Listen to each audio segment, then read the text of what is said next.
அரசியல் என்பதே ஏதோ ஒரு தீண்டத்தகாத ஒன்று. அரசியல் இல்லாமல் நாட்கள் போவதில்லை. ஆனால் அரசியல் தீண்டத்தகாத ஒன்று என்பதும், அரசியலில் இருப்பவர்கள் எல்லாருமே அவர்கள் ஊழல், லஞ்சம் இதை பற்றிய செய்திகளை படிப்பதன் காரணமாக அனைத்து மக்களுமே தன் பெண்ணை, தன் மனைவியை, தன் சகோதரியை அரசியலுக்கு அனுப்ப தயங்கியது ஒரு மிகப்பெரிய காரணம். திராவிட தேசியம் இருப்பதால் தான் இதுபோல் அவங்க இவங்களுக்கு தருகிறார்கள், சலுகை தருகிறார்கள், இவங்க அவங்களுக்கு சலுகை தருவதாக இருக்கிறது. மண்ணின் வளங்கள் சுரண்டப்படுவதை திராவிட அரசு கவலையே படவில்லை. ஏனென்றால் அவர்கள் மண்ணின் மக்கள் அல்ல. இந்த பக்கம் இலவசம் கொடுத்து சோம்பேறி ஆக்குறீங்க, இந்த பக்கம் மதுவை கொடுத்து அவனை அறிவை மயக்குகிறீங்க.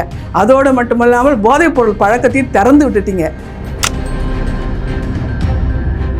அங்கே பாலியல் வன்புணர்வுக்கு ஆளாகி ஒரு பெண் துன்புறுத்தப்பட்டு இருக்கிறாள் என்று சொன்னால், இல்லை மரணம் அடைந்து விட்டாலோ, அவள் மரண பிணத்தை கொண்டு இந்த பக்கம் போட்டுட்டு அவளுக்கு அந்த மகனை அப்படியே சுட்டு தள்ளுவது.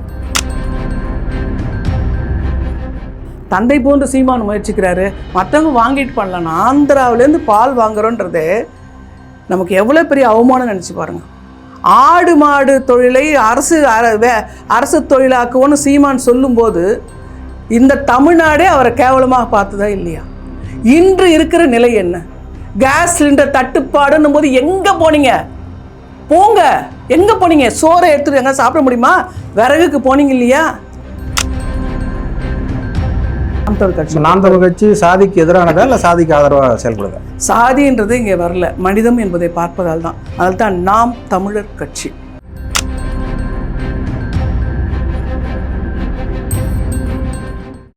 வணக்கம். அரசியல் அன்னம் வலையொலி பார்வையாளர்களுக்கு இன்றைய நிகழ்வாக நாம் தமிழ் கட்சியினுடைய தாம்பரம் சட்டமன்ற வேட்பாளர் முனைவர் அம்மா தமிழ்ச்செல்வி அவர்கள் நம்மோடு இணைந்திருக்கிறார்கள். வணக்கம் அம்மா. வணக்கம் ஐயா. வணக்கம். இன்றைய சூழ்நிலையில் தமிழ் தேசிய கருத்தாக்கத்தில் பெண்களை அரசியல் படுத்துவதனூடாக சமூகத்தில் என்ன பெரும் மாற்றம் நிகழ்ந்துவிடும் நீங்கள் நினைக்கிறீங்க? பெண்கள் என்பவர்கள் என்னவென்றால், குடும்பத்தில் மட்டுமல்ல, கல்வியிலும் பல தொழில்களிலும் சிறந்த தொழில் முனைவர்களாக விளங்கி வருகிற இந்த நிலையில், தொடக்கத்திலே பாரதி சொன்னது போல, பட்டங்கள் ஆள்வதும் சட்டங்கள் செய்வதும் பாரினில் பெண்கள் நிகழ்த்த வந்தோம் சொன்னது போல, அரசியலில் அங்கம் வகிப்பது என்பதுதான். எப்படி குடும்பத்தை நிர்வகிக்க ஒரு பெண்ணினுடைய அறிவு கூர்மை தேவைப்படுகிறதோ, அதே போல் நாட்டில் நிலவுகிற சூழலை அனைத்தையும் சீர்திருத்தி பார்க்கின்ற தன்மை பெண்களுக்கு இருக்கிறது என்ற நிலையிலே பெண்கள் அரசியலுக்கு வருவது சிறந்தது என்ற அடிப்படையில் தான் நாங்கள் நாம் தமிழ் கட்சி பெண்மை முன்மைப்படுத்தி 117 பெண்களுக்கு இடம் கொடுத்துருக்கோம். சரி, இப்போது தேர்தல் தொடக்க காலத்திலிருந்து 1952 இதுவரையில் 2021 வரையில் மொத்தமாகவே தமிழக சட்டமன்றத்துக்கு மொத்தமாகவே 228 பெண் வேட்பாளர்கள், பெண் சட்டமன்ற உறுப்பினர்கள் தான் தேர்ந்தெடுத்திருக்காங்க. ஆக நம்ம இதிலேருந்து என்ன பார்க்க வேண்டியது இருக்குன்னா, பெண்கள் அரசியல் படுத்தினூடாக அல்லது பெண்கள் மக்கள் பிரதிநிதியாக வருவதற்கு மக்கள் ஏற்றுக்கொள்ளவில்லையா அப்படின்ற புரிதலுக்கு வரலாமா? அது என்ன அவ்வளோ சுருக்கமாக இருக்குது, எண்ணிக்கை சுருக்கமாக இருக்குது? காரணம் என்பது, அரசியல் என்பதே ஏதோ ஒரு தீண்டத்தகாத ஒன்று. அரசியல் இல்லாமல் நாட்கள் போவதில்லை. ஆனால் அரசியல் தீண்டத்தகாத ஒன்று என்பதும், அரசியலில் இருப்பவர்கள் எல்லாருமே அவர்கள் ஊழல், லஞ்சம் இதை பற்றிய செய்திகளை படிப்பதன் காரணமாக அனைத்து மக்களுமே தன் பெண்ணை, தன் மனைவியை, தன் சகோதரியை அரசியலுக்கு அனுப்ப தயங்கியது ஒரு மிகப்பெரிய காரணம். அப்படிப்பட்ட புரட்சியான நிலையிலே கூட தமிழ் பெரியவர்கள் பல பேர் முத்துலட்சுமி நெடிலிருந்து முனைவர் பட்டம் வாங்கினதுலேருந்து எல்லாமே ஒரு போராட்டத்துக்கு இடையில் தான் பெண்கள் முன்னேறி வந்தாங்க. அந்த அடிப்படையில் தான் இந்த குறைவான அந்த பங்களிப்பு இருந்ததுன்னு நான் நினைக்கிறேன். நாம் தமிழ் கட்சி தமிழ்நாட்டில் இருக்கிற பல்வேறு சிக்கல்களுக்கு தீர்வு சொல்கிறதா திரு சீமான் அவர்கள் பல மேடைகளை முழங்குறாங்க. ஒரு உதாரணத்திற்கு பார்த்தீங்கன்னா, முல்லை பெரியாற்று பிரச்சனைகளில் நாம் தமிழ் கட்சி என்ன தீர்வு வச்சுருக்கு, சுருக்கமாக சொல்லுங்கள். முல்லை பெரியாறு பிரச்சனை என்பது அண்டை மாநிலமான கேரளாவோட பிரச்சனை. இப்போ கேரளாவோட பிரச்சனை, அவங்க முல்லை பெரியாருக்கு போராடுவது, அவங்க நிலைக்கு போராடுவது, அவங்களுடைய இதுதான். அதை வந்து மறுக்கவே இல்லை. இல்லை, தமிழ்நாட்டுக்கு தேவையான நீரை முல்லை பெரியாற்றின் ஊடாக பெற்றுத் தருவதற்கான தீர்வு நாம் தமிழ் கட்சியில் என்ன இருக்குது? முல்லை பெரியாற்று அணையை அதை பெற்று தருவதற்கு அங்கே வந்து அந்த அணையை கட்டுவதற்கு அந்த மரங்களை வெட்டுவதற்கே நமக்கு வந்து கேரள அரசு வந்து தரமாட்டேங்குது. அந்த கேரள அரசினுடைய அங்கே இருக்கிற ஆட்சிக்கு இப்போ இருக்கிற அந்த காங்கிரஸ் ஆட்சி வருவதற்காக இங்கிருந்து போய் நம்ம பரப்புரையை பண்ணார் நம்மளுடைய இன்றைய முதல்வர் மு.க. ஸ்டாலின் அவர்கள். அதையெல்லாம் நம்ம தடுக்கணும். அந்த நிலையெல்லாம் மாறணும். ஒவ்வொரு எப்போ வந்து நம்ம வந்து மாநிலங்களாக பிரிக்கப்பட்டோமோ அந்த மாநிலத்தை சார்ந்தவன் தலைமை பொறுப்போடு இருக்கிற பொழுதுதான் அண்டை மாநிலத்தில் நமக்கு இருக்கிற உரிமைகளை கூட நாம் கேட்டு வாங்க முடியாத நிலை இருக்கிறது என்பதை சமுதாயத்தின் முன்பு செந்தமிழன் சீமான் முன்வைக்கிறார். அதன் அடிப்படையில் தான் அது உச்சநீதிமன்றம் வந்து 126லேருந்து 142 அடி முல்லை பெரியாற்று அணையினுடைய உயரத்தை உயர்த்தி கொள்ளலாம்னு சொல்லியும் கூட இதுவரைக்கும் ஏதோ நடைமுறைப்படுத்தாதற்கான அடிப்படை காரணம் என்னவா நினைக்கிறீங்க? இரு மாநிலத்துக்கிடையே இருக்கிற அந்த நதிநீர் பிரச்சனைக்கான சட்டங்கள் இருக்குது. 1952 நீர் பிரச்சனைகள் சட்டம் இருக்குது. அந்த சட்டத்தை கூட கேரள அரசு சரியான பாவிக்காமல் இந்த தமிழ்நாட்டு நீர் ஆதார சிக்கல்களை தவிர்த்து வருகிறது என்ற புரிதலோடு நாம் தமிழ் கட்சி இதுக்கான என்ன முடிவுகளை எடுக்கும்? கர்நாடகா எப்படி காவிரியில் தண்ணியில் விடலையோ அதே தான் கேரள அரசும் அவங்க மாநிலத்தின் உரிமைக்கு பார்க்குறாங்க. நாம் இங்கே மொழி சார்ந்த ஒருத்தனை தலைவனை வைத்து அந்த வலிமையான மக்களுடைய கூட்டுறவோடு வலிமையான அரசமைப்போடு நம்ம 243 சட்டமைப்பு இருந்தாங்கன்னு வச்சுங்க. தமிழ் தேசியம் பார்க்குற திராவிட தேசியம் இருப்பதால் தான் இது போல் அவங்க இவங்களுக்கு தருகிறார்கள், சலுகை தருகிறார்கள், இவங்க அவங்களுக்கு சலுகை தருவதாக இருக்குது. மண்ணின் வளங்கள் சுரண்டப்படுவதை திராவிட அரசு கவலையே படவில்லை. ஏனென்றால் அவர்கள் மண்ணின் மக்கள் அல்ல. அப்போதான் நம்ம தமிழ் தேசியன்ற வருகிற பொழுது வலிமையான கட்டமைப்போடு தான் நாம் அதை எதிர்க்க முடியும். அந்த ஆட்சியாளர் வரும்போது தான் அதை எதிர்க்க முடியுன்ற தீர்வை தான் நம்ம வைக்கிறோம். நாம் தமிழ் கட்சி வந்து முழுமையாக ஆட்சியை கைப்பற்றுவதில் அந்த நோக்கத்தோடு இருக்குது, தனித்து களங்காண்பதில் நோக்கத்தோடு இருக்குது. ஒருவேளை இந்த 2026 சட்டமன்ற தேர்தலில் ஒரு 10 அல்லது 15 சட்டமன்ற உறுப்பினர்கள் உள்ளே போகும்போது அவங்களோட களமாடுதல் எந்த வகையில் இருக்கும்? களமாடுதல் வந்து உங்களுக்கு இப்போவே தெரியுது இல்லையா? நியூஸ் 7 24ல் எப்படி பேசுகிறார்கள். அதாவது ஆட்சியிலே இருப்பவர்கள் என்பது வந்து அதிகார பதவின்னு நினைக்கிறோம். நாம் தமிழர் கட்சி ஆட்சி வந்து அதிகாரமாக கிடைக்கல, பொறுப்பாக நினைக்கிறது. சட்டமன்ற உறுப்பினர் அப்படின்னா அது வந்து மக்களுடைய துயரை தாங்குகின்ற ஒரு உறுப்பினர் பதவியை தான் நம்ம எடுக்கிறோம்னு நினைக்கிறாங்க. ஆனால் அந்த சட்டமன்ற உறுப்பினராக ஆவதற்கு பல கோடிகளை இறைத்து விட்டு போகிற ஒரு சட்டமன்ற உறுப்பினர் அந்த கோடிகளை எடுப்பதற்குத்தாக பயன்படுத்துவானே தவிர அதை பண்ண மாட்டான். அதனால் நாம் தமிழர் கட்சி வந்து அரசியலை வந்து மக்களுக்கானதாக பார்க்கிறது. மற்ற கட்சி அப்படி இல்லை. வந்து கைப்பற்றுவதற்கான முதன்மை கோணமாக ஒரு 15-20 பேர் போனால் போதுன்ற ஒரு எண்ணத்துக்கு வரீங்களா? இல்லை ஒட்டுமொத்தமாகவே ஆட்சிமையை கைப்பற்றினாதான் இந்த நாட்டுக்கு ஒரு சீரிய ஒரு சிந்தனையோட நல்ல திட்டங்களை கொண்டு வர முடியும் நிலைமைக்கு வருதா? ஏன் நம்ம 14-15 சுருக்குவான ஒட்டுமொத்த உறுப்பினர்களும் செல்ல வேண்டியது, 234 உறுப்பினர்களும் செல்ல வேண்டும் என்பது தான் நம்ம ஒரு இங்கே நாம் வந்து நல்லா ஒன்று நீங்கள் புரிஞ்சுக்கணும். நாம் வந்து கேரளாவில் கேட்கல, கர்நாடகாவில் கேட்கல, இந்த சைடு ஆந்திராவில் போய் கேட்கல. தமிழ்நாட்டிலே தமிழ் சட்டமன்ற உறுப்பினர்கள் போகணும் தான் நினைக்கிறேன். தமிழ் தேசிய அடிப்படையில் இருக்கிற சட்டமன்ற உறுப்பினர்கள் தான் இருக்கும். பல ஜாதிகளாக மதங்களாக பிரிந்திருந்தாலும் அனைத்து மக்களுக்கும் நம்ம வந்து இந்த சட்டமன்ற உறுப்பினருக்கு அவங்களுக்கு இந்த இடத்துல பிரதிநிதித்துவம் தந்து அவர்களை போட்டியிட செஞ்சுருக்கோம். பார்த்தீங்களா? அது பெரிய செய்தி. எப்படி 117 பெண்களை நிறுத்தியது பெரிய செய்தியோ, அனைத்து உறுப்பினர்களையும் நம்ம அனைத்து மதத்தை சாதியை சார்ந்த உறுப்பினர்களையும் நம்ம போட்டியிட வைப்பது பெரிய செய்தி. நாம் தமிழ் கட்சி சாதிக்கு எதிரானதா இல்லை சாதிக்கு ஆதரவாக செயல்படுது? சாதின்றது இங்கே வரல, மனிதம் என்பதை பார்ப்பதால் தான். அதனால தான் நாம் தமிழர் கட்சி. அதுதான் அதுதான் சாதியே இங்கே கிடையாது. மகிழ்ச்சி. 1351 ஏப்ரல் 23 OAP அப்படின்ற ஒரு ஸ்கீமை கொண்டு வராங்க. அதோட இலவச உணவுகள் போடுற ஸ்கீமை அங்கே ஒரு தான் கொண்டு வராரு. அதுக்கு பிறகு 1562 அக்பர் என்ன பண்ணுறாருன்னு கேட்டிங்கன்னா பட்ஜெட்டை போட்டு நாட்டை பராமரிக்கிறார். இப்போ ரெண்டுத்துக்கும் ஒப்பிட்டு பார்க்கும்போது அன்றைக்கு இருந்த நலிந்த மக்களுக்கான அந்த ஓல்டேஜ் பென்ஷன் இலவச உணவு என்பதும் இன்றைக்கு ஏதோ ஒரு கால சூழ்நிலையில் தள்ளி வந்து மு.க. ஸ்டாலின் காலத்தில் தொடருது அப்படின்னும் போது கிட்டத்தட்ட ஒரு 800 ஆண்டு காலம் இந்த அரசியல் பின்பற்றி தான் இந்த உலகம் இயங்குதுன்னு போது திடீர்னு நான் வந்து இலவசத்தை ஒழிச்சிடுவேன் அல்லது வந்து மக்களுக்கு அடிப்படை தேவையானது முற்றிலுமே வந்து உள்நாட்டு பொருளாதாரத்தின் ஊடாக செப்பரேட் சொல்கிறேன்னு சொல்லி திரு சீமான் அவர் சொல்கிறார். எந்த வகையில் இது சாத்தியம்? அறிஞர் அண்ணா காலத்தில் நீங்கள் பார்த்தீங்கன்னா படி அரிசி 1 ரூபாய்க்கு ஒரு படி அரிசின்னு சொன்னோம். அந்த அந்த ₹1 ஒரு படி அரிசின்னு ஒரு சிந்தனை முதல்ல இலவசம் தோன்றி, இப்போ நீங்கள் சொன்னது போல் இலவசம் தோன்றுச்சுன்னு வச்சுக்கோங்க.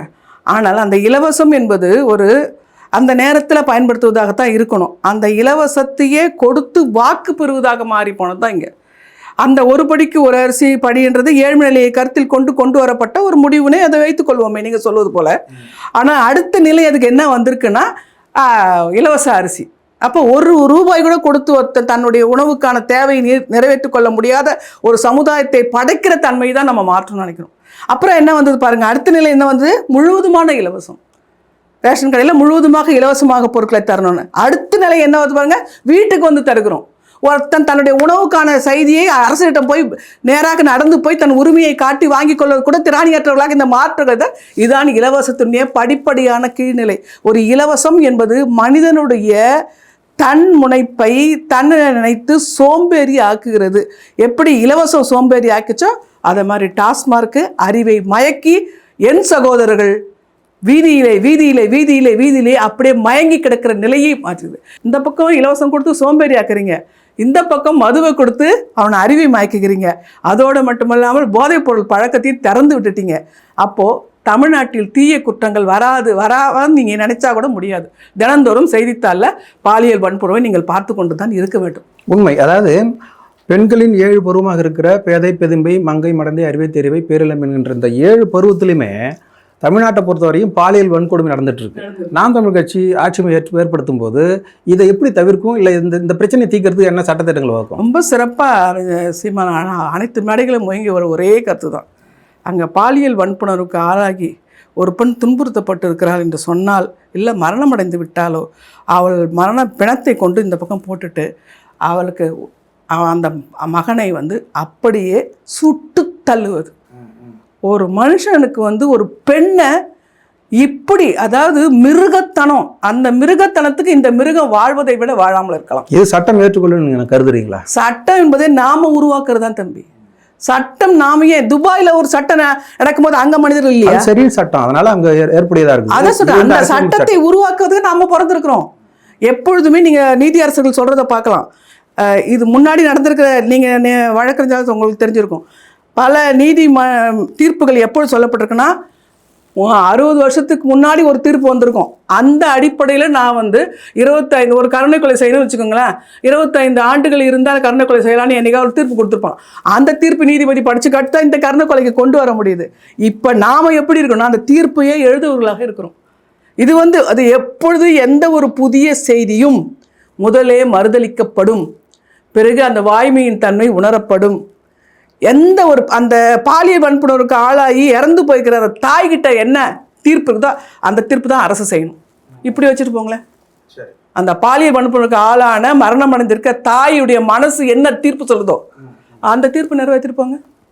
அந்த சகோதரனும் அந்த தாயும் தீர்ப்பு தருகிற தீர்ப்பு அவன் மரணம் அடைய வேண்டும் தான், அதுதான் தீர்ப்பு. சரி, நாட்டினுடைய பொருளாதாரத்தை மேம்படுத்துவதற்காக இப்போ ஒரு சின்ன உதாரணத்திற்கு ஒரு மாநிலத்தினுடைய கனிம வளங்களை எடுத்து அந்த மாநிலமே பொருளாதாரத்தை மாற்ற முடியாது, அப்படிதான் அரசியலமைப்பு சட்டம் இருக்குது. அப்படின்னும் போது திரு சீமான் அவர்கள் வந்து இப்போ என்எல்சியில் மின்சாரம் தயாரிக்கிறார்கள் என்றால் அதை வந்து கர்நாடகாவிலிருந்து நீர் வரவில்லை என்றால் உடனே நாங்கள் இதை கட்டுப்படுத்துவோம் இல்லை தடை செய்வோம் அப்படின்றார். இது அரசியலமைப்பு சட்டத்துக்கு எதிரானதாக பார்க்குறோம். அது இது எப்படி நீங்கள் இந்த கனிம வளங்களை எடுக்கிறது வந்து பிற மாநிலத்துக்கு போகிறதுன்றது ரொம்ப தவறு. அவன் நாட்டில் ஒரு மரத்தை வெட்டக்கூட அனுமதிக்காத போது, அதாவது டிட் ஃபார் டாட் தான். நான் என்ன செய்கிறேன், நீ அண்டை மாநிலம் ஒன்று உனக்கு இல்லை, ஒன்று நான் கொடுத்து தரேன், நீ எனக்கு அங்கே கொடுக்க மாட்டேன்னு சொல்லும்போது நாம் நிறுத்த தான் வேணும். இப்போ நம்ம அப்படி தான், பக்கத்து வீட்டுக்காரர் நமக்கு உதவுனா நம்ம உதவிட்டு போவோம். இல்லை, நாகாலாந்தில் வந்து அங்கே இருக்கிற கனிம வளங்கள் எடுக்கிறது மத்திய அரசு 80% ராயல்ட்டி கொடுக்குதே, அப்போ இது வந்து ஓரஞ்சு மனுன்னு சொன்ன கருதுறீங்களா? அதுதான் சார், நம்ம மத்திய அரசையும் தான் நம்ம மைய அரசியலுடைய போக்கையும் நம்ம எதிர்த்துட்டு தான் இருக்கோம். ஒரு தீர்வு என்று வரும்போது அனைத்து மக்களுக்குமாக தான் இருக்கணும். இப்போ மத்திய அரசு செய்ததாலேயோ மாநில அரசு செய்தாலும் இல்லையா, பக்கத்து மாநிலம் கேரளா செஞ்சதுக்காக தவறாக விடாது, மத்திய அரசு செஞ்சால் அது சரியாக விடாது. அதை நம்ம எப்பவுமே நாம் தமிழ் கட்சி ஆட்சி ஏற்படுத்த பிறகு மதுவிலக்கு கொள்கையில் என்ன நிலைப்பாடு? மதுவிலக்கு முற்றிலுமாக ஒழிக்கப்படும். கள்ளைத்தான் நம்ம கொடுக்க வேண்டும் சொல்கிறதுக்காக தான் ஒரு அரசியல் செயல்பாட்டாளர் ஒரு கட்சி நடத்துகிறவர் அதுக்காக எந்த அளவுக்கு முனைந்திருந்தால் கல்லுக்காக ஒரு அரசியல் தலைவர் மேலே பனைமரத்தில் ஏறி நான் போய் கல் இறக்குறேன்னு காட்டுறதே ஒரு தன்னெழுச்சி தான். இத்தனை 36 லட்சம் மக்கள் வாக்கு போட்டிருக்கிற போது ஒரு அரசியல் கட்சி தலைவர் பனை ஏறி காட்டுகிறார், ஒரு பனை ஏரியாக தன்னை அடையாளம் காட்டிக்கொள்கிறார் அப்படின்றது தான் அந்த அரசியல் கட்சி. அதனால் நம்ம கல்லை உணவாக்குவோம். கனடா பிரதமர் சொல்லியிருக்கிறாரு, அமெரிக்கா எங்களுக்கு போடுகிற தடைகளை எல்லாம் அவர்கள் தடைகளாக நினைத்து கொண்டிருக்கிறார்கள். அந்த தடையை மீற வேண்டும் என்றால் நான் என் தற்சார்பு கனடாவாக என் நாட்டை மாற்றுவேன்னு சொல்லியிருக்காரு. இதை எந்த நேரத்துக்கு முன்னாடி சீமான் சொன்னார் நீங்கள் நினச்சி பாருங்க. டாஸ்மார்க்கில் ஒரு சிறப்பு சட்டத்தை ஏற்றி தான் டாஸ்மார்க் உங்களுக்கு அமல்படுத்துகிறாங்க. அதுபோல் பால்வளத்துறைக்கோ அல்லது பாலை விற்பனை செய்வதற்கோ ஒரு சிறப்பு சட்டத்தை ஏற்றி தமிழ்நாட்டில் பால் வளத்தை மெருகேற்றி அதற்கான வருமானத்தை ஏன் கூட்டலை, என்ன காரணத்தினால அதை முடக்கி வச்சிருக்காங்க? அந்த பால் வளத்தை, அதாவது இங்கே இருக்கிற அரசியல் தலைவர்கள் என்ன நினச்சிருக்காங்க தெரியுங்களா? இப்போ ஒரு பொருள் வேணும்னா நாம் செய்கிறதில்ல, புரியுதுங்களா? எப்போவுமே ஒரு தந்தை வீட்டில் இருக்காருன்னு வச்சுங்களேன், மகன்கிட்ட இதை செய்யணுன்னா அப்பா அங்கே போய் வாங்கிட்டு வந்துடலான்னு சொல்லுவான் மகன். தந்தை சொல்லுவார் இதை நம்ம செஞ்சுக்கலாம்ப்பான்னு சொல்லுவார். தந்தை போன்று சீமான் முயற்சிக்கிறாரு, மற்றவங்க வாங்கிட்டு பண்ணலாம். ஆந்திராவிலேருந்து பால் வாங்குறோன்றதே நமக்கு எவ்வளோ பெரிய அவமானம் நினச்சி பாருங்கள். ஆடு மாடு தொழிலை அரசு தொழிலாக்குவோன்னு சீமான் சொல்லும்போது இந்த தமிழ்நாடே அவரை கேவலமாக பார்த்ததா இல்லையா? இன்று இருக்கிற நிலை என்ன? கேஸ் சிலிண்டர் தட்டுப்பாடுன்னும் போது எங்கே போனீங்க? போங்க, எங்கே போனீங்க? சோறை எடுத்துட்டு எங்கே சாப்பிட முடியுமா? விறகுக்கு போனீங்க இல்லையா? விறகடுப்பு தான் நோக்கி போயிட்டீங்க. 2 நாளில் இதைத்தான் நாங்கள் தற்சார்பு பொருளாதாரம் சொல்லுவோம். எந்த போர், எந்த நாடு தாக்குதல் வந்தாலும் தமிழ்நாடு காவிரி தென்பெண்ணை பாலாறு புகழ் கண்டதொரு வையை பொருள் வளமிக்க நாடு. இதில் நாம் ஒரு அழகாக சொன்னது தான், ஒரு பசுமாடு ஒரு முருங்கை மரம் இருந்தால் அந்த குடியானவன் சிறப்பாக வாழ்ந்து விடலான்னு சொன்னது தான். அந்த நிலைக்கு நாம் போகிறதில்லை. அதனால் நம்ம திரும்ப மேலே போகிறதில்ல. இந்த பால் பொருளாதாரத்தை, அது குஜராத் எப்படி பால் பொருளாதாரத்தை ஏற்பாடு பண்ணியிருக்கு, அவங்களால ஒன்று செய்ய முடியுது. அதான் திரும்ப கேட்குறாரு, ஏன்டா இங்கே நீ ஆடு மாடு மேய்க்க மாட்டா, உனக்கு இங்கே கேவலமான தொழில், அங்கே போய் நீ ஒட்டகம் மேய்க்கிறையா துபாயில், அது உனக்கு நல்ல தொழிலான்றது அந்த மாற்றமே கொண்டு வர்றாரு பாருங்க. இதை உலகத் தமிழர்கள் எல்லாரும் ஆதரிக்கிறான்னா அங்கே போய் படுற கஷ்டம். இப்போ ஈரானில் தமிழர் சிக்கி தவிக்கிறாங்க. ஏன் என் நாட்டில் ஈரான் தமிழன், இங்கே இருக்க தமிழனுக்கு வேலை கொடுத்துருந்தா அவன் ஈரானுக்கு ஏன் போகிறான்? காணொலி போட்டு கதறான 2 நாளாக கண்ணால் பார்த்துட்டு இருக்கமே, என்ன நடக்குதாங்க? இதுதான் அவனுக்கு தமிழ்நாட்டில் வேலை இருந்தால் அவன் ஏன் போகிறான்? எங்கேருந்து போகிறான்? மொழி தெரியாமல், இசை தெரியாமல் எத்தனை நாட்கள் ரப்பர் தொழிலாளர், மலேசிய ரப்பர் தொழிலாளர் அன்னைக்கு உழைச்சான், இன்னைக்கும் உழைத்து கொண்டிருக்கிறான். கச்சத்தீவு பிரச்சனையில் ஏறத்தாழ ஒரு 11 லட்சம் மீனவர்களோட சம்மந்தப்பட்ட பிரச்சனைகள். அது கிட்டத்தட்ட 608 கிராமங்கள் அதில் சம்மந்தப்பட்டிருக்கு. மேலும் 37 சட்டமன்ற தொகுதி உட்பட்ட கிராம மக்கள் அதில் சம்மந்தப்பட்டிருக்காங்க.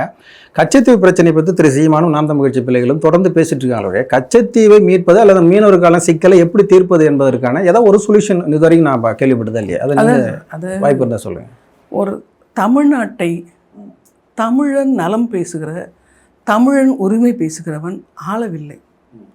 அப்படி ஆண்டாவுடைய சர்வதேச பிரச்சனையாச்சா நீங்கள் கையாள முடியாது. இது இந்திய அரசியலமைப்பு சட்டத்துக்கு உட்பட்டதாச்சா? எல்லாமே சரிதான். நம்ம உதாரணம் சொன்னால் காமராஜரை நாம் கிங் மேக்கர்னு சொல்லியிருக்கோம். அந்த பொருளுக்கு என்ன அர்த்தம்னா, அங்கே அந்த இந்திய நாடாளுமன்றத்தை அமைப்பதிலேயே கிங் மேக்கராக இருந்து திட்டமிட்டு செயல்பட்டுருக்கிறார். நாம் இங்கே தமிழ்நாட்டில் வளமான ஒரு முழு ஆதரவோடு கூடிய 100% கூடிய உரிமையை பெற்றுவிட்டாலே அங்கே இலங்கை நமக்கு அடிபணிஞ்சிடும். ஒன்றுமே வேணாம். இந்த 7 லட்சம் தமிழர்கள் 21ஆம் தேதி கூண்டாங்க பார்த்தீங்களா, அது அன்னைக்கு ஈழத்தில் கூடி ஒரு குரல் கொடுத்துருந்தோம்னு வச்சுக்கோங்க. தமிழ்நாட்டில் நீ அங்கே போய் குரல் கொடுக்கணும், இங்கே குரல் கொடுத்துருந்தா 20 உலக நாடுகள் துணையை தேடி இருக்காது. இந்தியா நம்மை கைவிட்டது. அப்போதான் நாங்கள் சொல்கிறோம், இந்தியராக நாங்கள் பெருமை கொள்கிறோம், ஆனால் தமிழனாக நாங்கள் வேதனைப்படுறோம். மீனவர்களை நீங்கள் கொன்றவனை மீனவர்கள் தமிழன் சொல்றீங்க, ஏன் அவன் இந்தியன் இல்லையான்னு கேட்குறாரு சீமான். அவன் இந்தியன் என்று நீ முழங்குகிறாயா, அன்றைக்கு நான் இந்திய ஒருமைப்பாட்டுடன் கலக்கிறேன்னு சொல்கிறாரு. இங்கே முழு உரிமையோடு ஒரு ஆட்சி ஏற்படுத்தப்படுகிற பொழுது அங்கே நிச்சயம் நிலைமை மாறும். இதே ஏன் கேரள மீனவர்களை தொடலை? ஏன் தமிழக மீனவர்கள் மட்டுமே கேள்விப்பட்டுருக்கோம், கேரள மீனவர்கள் ஏன் தொடல? ஆமா, குஜராத் மீனவர்கள் எல்லாம் தாண்டி பாகிஸ்தான் போயிட்டாங்கன்னா விசாரணையோட திருப்பி அனுப்பிச்சுடுறாங்க. ஏன் அப்படி? ஒரிஷா மற்றும் மேற்கு வங்க மீனவர்கள் பங்களாதேஷ் போயிட்டாங்கன்னா விசாரணையோட திருப்பி அனுப்பிச்சுடுறாங்க. அடிக்கிறாங்க. அதுதான் இங்க ஒரு வலுவாக, ஏன்னா இங்க எல்லாருமே நாம சொல்றதுதான், எல்லாருமே இங்க அதோ கீழே அடிமைப்பட்டிருக்கிறாங்க. லஞ்சம் வாங்கி தன்னுடைய சொத்தை சேர்த்து வச்சிருக்கிறாங்க. அப்போ அவங்க என்ன செய்யறாங்க, அமலாக்கத்துறை வந்து விடுமோ, திரும்ப சீமான் சொல்கிறதானே, எத்தனை முறை நம்ம எதுக்காக போகாத அவர் தன் மகன் மீது அமலாக்கத்துறை வருகிறது என்று போது மட்டும் நம்ம முதலமைச்சர் நேராக வந்து மோடியை போய் சந்திச்சாரேன்ற கேள்வி சாதாரண அறிவில் ஒன்று கூட புரிகிற மாதிரி ஒரு கேள்வியாக அமைஞ்சிருது, அதுக்கான விடையாக அமைஞ்சிருது. தன் மடியிலே கனமில்லை என்றால் நமக்கு பயம் இல்லை. ஒரு சட்டமன்ற உறுப்பினர் வந்து சட்டமன்ற தேர்தலில் போட்டியிடணும்னா ஒரு சில தகுதிகள் அரசியலமைப்பு சட்டம் வரைய இருக்குது. ஒரு 25 வயசாக இருக்கணும், இந்திய குடிமகனாக இருக்கணும், மத்திய மாநில அரசு பணிகள் இருக்கக்கூடாதுன்னு ஒரு வரையறை இருக்குது. அதுபோல் இவர்கள் ஒரு கட்சியை சார்ந்தவர்கள், இவர்கள் இந்த கட்சியில் வந்து ஒரு 10 ஆண்டுகாலம் பணி செய்திருக்கிறார்கள், இவர்களும் தகுதி இருக்குது அப்படின்னு ஒரு வரையறை கொண்டு வந்துவிட்டா, இது ஊறப்பட்ட கட்சிகள் 23 24 கட்சிகள் வந்து கூட்டணி சேர்ந்து திமுகவில் போயிட்டு ஒரு சீட்டு 1.5 சீட்டு நின்றுட்டு இருக்காங்களே, இதுக்கு ஒரு கட்டுப்பாடு விதிப்பதற்கு அரசியலமைப்பு சட்டமும் தேர்தல் ஆணையமும் முனையில் இருக்குல்ல. அப்படி ஒரு முனைஞ்சா ஓரளவுக்கு கட்டுப்படுத்தப்படும். ஏன்னு கேட்டிங்கன்னா, ஒரு சீட்டுக்கு எதிர்பார்க்குறோம், 2 சீட்டுக்கு எதிர்பார்க்குவேன், ஒரு குறிப்பிட்ட சமூக மக்களை வந்து ஏமாற்றி காலமாற்றி போயிட்டு இருக்கிறான். அப்போ இது இந்த போக்கு மாறணும்னா தேர்தல் ஆணையம் திருத்தணும்னா இல்லை இந்திய அரசியலமைப்பு சட்டத்தை திருத்தணுமா? இந்திய அரசியலமைப்பு சட்டம் தான் திருத்தணும். ஏன்னா தேர்தல் ஆணையன்றது அது ஒன்றும் இல்லாத, அது அவங்க கைப்பாவை தான். அது அவங்கள ஏற்க வைக்கப்படுகிறாங்க, அவ்வளோதான். விதிமுறைகள் வச்சு ஏற்க வைக்கப்படுறாங்க. இப்போ உதாரணத்துக்கு பார்த்தா விடுதலை சிறுத்தைகள் கட்சிகள் வந்து 5 தொகுதி 240 தொகுதியில் வாங்குதுன்னு வச்சுக்கோங்களேன். அப்படி சதவீதம்னு பார்த்தீங்கன்னா 1.75% தான். 1.75% தான் நீ வந்து சட்டசபையில் இடம்பெற்று நீ பண்ண போகிறேன்னா உனக்கு எதுக்கு தனி கட்சி? ஒன்று. ரெண்டாவது, உன்னுடைய சின்னத்திலே நீ போட்டி போடல. என்ன போன முறை நடந்தது பார்த்தீங்கன்னா, இவர் வந்து பானை சின்னத்தில் போட்டி போட்டார் திருமா, ரவிக்குமார் வந்து உதயசூரியன் சின்னத்தில். நினச்சி பாருங்கள், இது எப்படிப்பட்ட அடகு வைக்கிற நிலை என்று நினைத்து பாருங்கள். தன் கட்சியை அப்படியே அடகு வச்சு கூட்டணிக்காக போகிறீங்க, கூட்டணி தர்மன்றீங்க. நீங்கள் மது ஒழிப்பு மாநாடு நடத்துனீங்க, என்ன பயன்? யோசிச்சு பாருங்க. இல்லை, அவரே தான் சொல்றாரு கேட்டீங்கன்னா, கொடுக்குற வாக்குறுதிகளை நிறைவேற்ற வேண்டிய அவசியம் இல்லைன்னு சொல்லி ஒரு பேட்டி கொடுக்குறாரு. என்ன செய்யறது? அது ஒரு சமூகம் வந்து அடுத்த நிலைக்கு போகிறதுக்கு கல்வி மிகப்பெரிய ஒரு பங்கு வகிக்கிறது. நாம் தமிழ் கட்சி வந்து கல்வியும் சுகாதாரத்தையும் மற்ற இதர விஷயங்களையும் முதல் தரமாக கொடுக்குன்னு சொல்லுது. இப்போ கல்வி கங்கரண்ட் லிஸ்ட்ல இருக்கு, மத்திய பட்டியல் நடுப்பட்டியலில் இருக்கு. இதை வந்து நீங்க கொண்டு வரணும்னா அவ்வளோ சாமானிய விஷயம் இல்லையா அப்படின்னும் போது, நிச்சயமாக இழந்து விட்டதை கொண்டு வரணும்னா கட்டாயம் நாட்கள் வரும். நம்ம அதை போராடி தான் அதையும் பெறணும், போராடி தான் பெறணும். எல்லாமே போராட்டத்தின் அடிப்படையில் தான் பெற்று ஆக வேண்டும்.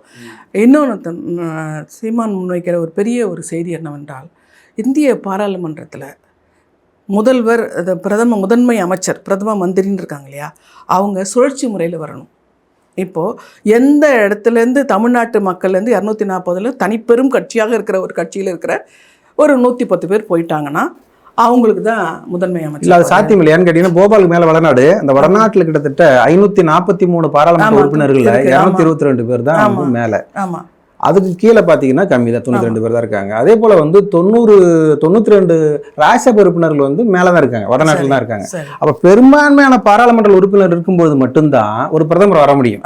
அப்போ ஃபுல்லாகவே ஹிந்தி பேசுகிற மாநிலங்கள் தான் அதை தக்க வச்சிருப்பாங்க. சுழற்சி முறைன்றது சாத்தியமா நீங்கள் நினைக்கிறது? அது வந்து மாநிலங்களுடைய உரிமை பெற்று மாநிலங்கள் இப்போ வந்து ஒரு கட்டத்தில் பார்த்தீங்கன்னா, அது எனக்கு இதில் காங்கிரஸ் ஆட்சியை வீழ்த்தக்கூடியவர்களாக தமிழகம் இருந்தது. தமிழக சட்டம் நம்ம 40 உறுப்பினர்கள் கையெழுத்து போடணும்னா அவங்க இதுவே தொங்கர, அதுபோல் ஒரு நிலை வருகிற பொழுது நம்ம இதை முன்வைக்கலாம். அதுபோல் நம்ம சட்டசபை உறுப்பினர்கள் நிறைய பேர் அங்கே இந்த பாராளுமன்ற உறுப்பினர்கள் நம்ம போயிட்டோம்னா, இப்போ தொகுதி வரையறைக்கே நம்ம அதுதான் எடுத்துகிட்ருக்கோம். நம்மளை குறைக்கிறதால தானே குறைக்கக்கூடாதுன்னு சொல்லியிருக்கிறோம். 39 போகிறோம் இல்லையா, 40 போகிறோம் இல்லையா, அந்த இதுவே நமக்கு வரையறைக்கு குறைக்கக்கூடாதுன்னு சொன்னது காரணமே அதுதானே. அப்படி இருக்கும்போது அந்த நிலை வருகிற பொழுது தமிழ்நாட்டினுடைய பாராளுமன்ற உறுப்பினர்கள் கையெழுத்திட்டாதான் அங்கே வருகின்ற போது இதையெல்லாம் நம்ம கேட்டு ஒன்றாக கேட்டு பெறணும். அது வந்து இதுவாக அவங்க திட்டமிட்டு அவங்க ஏற்படுத்தி போனாலும் கேட்டு பண்ணணும். இப்போ வந்து தமிழ்நாட்டில் வந்து மொத்தம் 80 துறைகள் இருக்குது, எல்லா துறையிலும் ஊழல் இருக்குது. நாம் தமிழ் கட்சி ஆட்சி முறை ஏற்படுத்தும் போது இத்தனை துறையில் இருக்கிற ஊழலை உடனே சரி பண்ண முடியுமா? அதுக்கான திட்ட வரைவுகளோ அல்லது வந்து சேவையறி உரிமை சட்டம் இந்த மாதிரி ஏதாவது ஒரு திட்ட வரைவுகளை வச்சிருக்கீங்களா, இல்லை வேறு ஏதாவது திட்டம்? இப்பொழுது வந்து ஒரு எளிய உதாரணம் தான். இப்போ வந்து எங்கள் நாம் தமிழ் கட்சியினுடைய ஒரு உறுப்பினர், அடிப்படை உறுப்பினர் ஒருத்தர் ஒரு ஊழல் வாங்குறாரு அப்படின்னு, ஊழல் தடுப்பு பாசறை இருக்குன்னு வச்சுக்கோங்களேன், அவர் ஒரு வழக்கு போட்டு அவரை கொண்டு வந்து நிறுத்திடுறாரு. அவர் வந்து அங்கே வரக்கூடாதுன்றதுக்காகவே அந்த ஊழல் வாங்காமல் அந்த காரியம் செயல் முடியுது, வெற்றியாக முடியுது. முதல் நாள் கேட்குறாங்க பணம், உதாரணத்துக்கு சொல்ல, ஒரு 5000 கேட்டால் தான் தருவேன், பட்டா போட்டு தருவேன்னு சொல்கிறாங்கன்னு வச்சுங்களேன். அடுத்த நாள் இந்த தம்பி போய் அந்த இது பிராதை கொடுத்து, என்னப்பா எதுக்கும் தேவையில்லாமல் எது கேட்குறீங்க, அதுக்காக 150 ரூபா கட்டியாச்சு, விண்ணப்பம் போட்டாச்சு, இதில் என்ன குறைன்னு கேட்டால், அப்போ வந்து அந்த நாம் தமிழ் கட்சியின் சாதாரண அடிப்படை உறுப்பினரே இந்த விதிமுறைப்படி கேட்கிற பொழுது ஒரு தீர்வு கிடைக்கிறது என்று சொன்னால், சட்டமன்ற உறுப்பினர்கள் எல்லாரும் ஆட்சி ஏற்படுத்த பிறகு ஆட்டோமேட்டிக்காக மாறும்னு சொல்ல வரீங்க எல்லாமே. தாராளமாக மாறும். ஏன்னா நம்ம கொள்கை வரைவு எப்படி என்ன இதுன்னு தெரியும். ஒவ்வொருத்தரும் அதுக்காக முனைப்புன்னு எடுப்பாங்க. நம்ம சட்டப்பூர்வமாக எடுப்போம். இன்று வரை அங்கே தான் ஆயுத புரட்சி இலங்கையில். நாம் ஜனநாயக புரட்சி தான். ஜனநாயக புரட்சி 1983 அந்த அடிப்படையிலே நம்ம அதை படிப்படியாக அந்த இதை கொண்டு இலங்கையிலிருந்து 83 போர் பதட்டத்தினூடாக தமிழகத்தில் குடியேறின கிட்டத்தட்ட 108 முகாமில் ஒரு 90,000 ஈழ அகதிகள் இருக்காங்க.